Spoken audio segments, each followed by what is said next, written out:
এক ব্যক্তি উটের পিঠে একটা বোঝা চাপিয়ে দিয়েছিল। ওমর রাদিয়াল্লাহু আনহু যুগের কথা বলছে। উটের পিঠে বোঝা চাপিয়ে দিয়েছে, এই বোঝায় উট চলতে পারছে না, নুয়ে পড়ছে। ওমর রাদিয়াল্লাহু আনহুর হাতে একটা লাঠি ছিল, এই লাঠি দিয়ে সেই ব্যক্তিকে ডেকে তিনি দুটো মাইট দিলেন।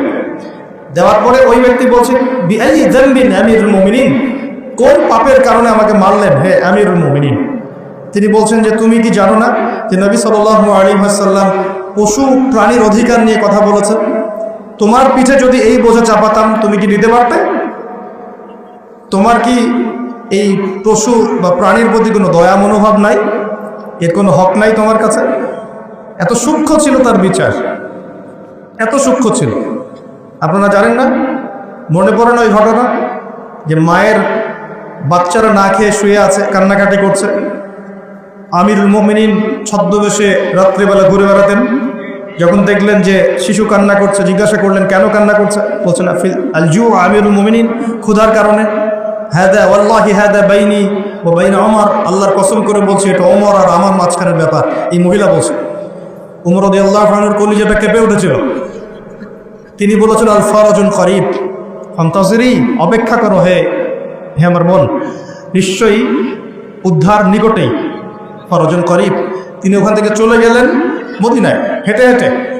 সেখানে গিয়ে নিজের পিঠে সে আটা বা ময়দা যেটা বলি আমরা, এগুলোর বস্তা উঠালেন, জব এই টাইপের উঠিয়ে নিজে হেঁটে হেঁটে এই বস্তা কাঁধে বহন করে মহিলার বাসা পর্যন্ত এসে নিজ হাতে তাকে রান্নাবান্না করিয়ে বাচ্চাটাকে খাইয়ে দিলেন। তারপর আল্লাহর কাছে ইস্তেগফার করছেন। এই সময় তার পাশে একজন সাহাবী ছিলেন, তার নাম ছিল আসলাম রাদিয়াল্লাহু আনহু। তিনি বলেছিলেন আনা আহমিলু ইয়া আমিরুল মুমিনিন, হে আমিরুল মুমিনিন আমাকে দিন, আমি বোঝাটা বহন করি। তখন উমর রাদিয়াল্লাহু আনহু যে কথাটা বলেছিলেন, এই একটা কথাই পুরো বিশ্বের পলিটিক্যাল সিস্টেম পরিবর্তন করার জন্য যথেষ্ট। এই একটা শব্দ, এই একটা কথা। সেটা কি? তিনি বলছেন হাল তাহমিলু উজরি ইয়াউমাল কিয়ামাহ, তুমি আজকে আমার এই আটার বস্তা বহন করতে চাচ্ছ আসলাম, কালকে আমাদের মাঠে গিয়ে তুমি আমার পাপের বোঝা বহন করবে? হাল তাহমিলু উজরি ইয়াউমাল কিয়ামাহ, তুমি কি কিয়ামতের মাঠে আমার পাপের বোঝা বহন করবে, আমার দায়িত্ব বহন করবে? আমি যে আমিরুল মুমিনিন, আমাকে আল্লাহ পাক বিশাল দায়িত্ব দিয়েছেন, যখন হিসেব নেবেন তুমি কি আমার পাপের হিসেব দিবে? এই একটা সেন্টেন্স যদি প্রত্যেক পলিটিশিয়ানের কলিজার মধ্যে ঢুকে যেতে পারে, সোনার বাংলা ইসলামিক খেলাফত কায়েম হয়ে যাবে। সিস্টেম কোথায়? উমর রাদিয়াল্লাহু আনহু। আর এই বিশ্ব চলছে কিভাবে? এখন বেশি বললেও সমস্যা, বেশি বলাও যাবে না। আধ্যাত্মিকভাবে এই জন্যে আল্লাহর কাছে তওবা করে ফিরে আসার দাওয়াত তো দেওয়া যাবে নাকি? আল্লাহ রাব্বুল আলামিন যাকে যত বড় দায়িত্ব দিয়েছেন তার কাছে তত কঠিন হিসাব নেবে, এটা চূড়ান্ত। এই স্টেটমেন্ট আপনি পাল্টাতে পারবেন না। আল্লাহ পাক যাকে যত বড় দায়িত্ব দিয়েছেন তার কাছ থেকে তত বড় হিসাব নেবেন। যার দায়িত্ব যত কম তার হিসাব তত আসান। একটা হাদিসের মধ্যে আসছে, রাসূল সাল্লাল্লাহু আলাইহি ওয়াসাল্লাম একজন সাহাবী বলেছেন, এটা আসার হাদিস না, এটা আসার, সাহাবীদের একটা চিহ্ন, তাদের থেকে আসছে। তারা বলছেন যখন তোমরা দেখবে জুমার খুতবা হচ্ছে খুব লম্বা, অনেক লম্বা খুতবা হচ্ছে, নামাজ খুব সংক্ষিপ্ত, তখন বুঝবা ওই যুগটা হচ্ছে অজ্ঞদের যুগ। কিসের যুগ? কারণ অজ্ঞদেরকে বোঝাতে অনেক সময় লাগে। একটা বিষয়, সহজ বিষয় বোঝাতে অনেক সময় লাগবে, কারণ কিছুই বোঝে না তারা, প্রত্যেকটা বিষয় খুঁড়ে নিয়ে বোঝাতে হয়। আর যখন দেখবে যে জুমার খুতবা হচ্ছে সংক্ষিপ্ত, নামাজটা হচ্ছে লম্বা, বুঝবে এই যুগটা জ্ঞানী মানুষদের যুগ। কারণ জ্ঞানী মানুষদেরকে বেশি কথা বলতে হয় না, টাচ দিলে বুঝতে পারে কি বলতে যাচ্ছে, কি ওয়াজ করতেছে সেটা বড় কথা না, কতক্ষণ ওয়াজ করছে এটা এখন বড় কথা হয়ে গেছে।